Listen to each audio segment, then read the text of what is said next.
আসসালামু আলাইকুম, hello everyone, welcome to my YouTube channel Saikat Ahmed Rafi. আজকে আবার চলে এলাম আমাদের মুন্সিগঞ্জ জেলার আলুর আপডেটের খবর নিয়ে। আমাদের মুন্সিগঞ্জ জেলায় আলু তোলার কাজ ঈদের আগেই সম্পূর্ণরূপে শেষ হয়ে গেছে। তবে কেউ কেউ আবার ঘরে আলু এনে মজুত করে রেখেছে। আমাদের এই বিক্রমপুরে আলু ঘরে মজুতকে বলা হয় গোলা করে রাখা আলু। কেউ কেউ আবার এটাকে বলে অহিমায়িত ঘরে আলু সংরক্ষণ। অহিমায়িত ঘরে আলু সংরক্ষণের সুবিধা একটাই, অহিমায়িত ঘরে আলু সংরক্ষণের প্রতি 500 মণ আলুতে যে স্টোর ভাড়া দিতে হয় 1 লক্ষ টাকা, 1 লক্ষ থেকে 80,000 টাকা, সেই টাকাটা আর কৃষক ভাইদের দিতে হয় না। এই জন্য কৃষক ভাইরা এই অহিমায়িত ঘরে আলু সংরক্ষণের জন্য তারা এটাই সুন্দরভাবে বেছে নেয়। অহিমায়িত ঘর তৈরি করতে 1.5 থেকে 2 লক্ষ টাকা খরচ হয়। তবে তারা প্রতি বছরেই এই ঘরের ভিতরে আলু সংরক্ষণ করে রাখতে পারে।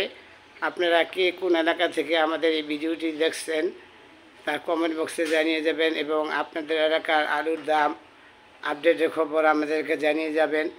তাহলে কৃষক ভাইরা উপকৃত হবে। এবছর আলুর ফলন অনেক কম, তাই আলুর দাম দ্রুত গতিতে বেড়েই চলেছে।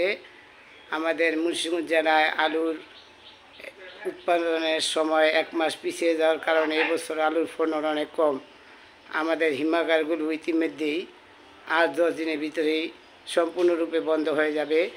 হিমাগারগুলা সম্পূর্ণরূপে আলু মনে হয় না পরিপূর্ণ হবে। তাই আমাদের এই ঈদের পরে আলুর আপডেটের খবর আপনাদের জানিয়ে দিয়েছি আমি শর্ট ভিডিওর মাধ্যমে। আজকে আবার চলে আসলাম সরাসরি আপনাদের আলুর আপডেটের খবর জানাতে।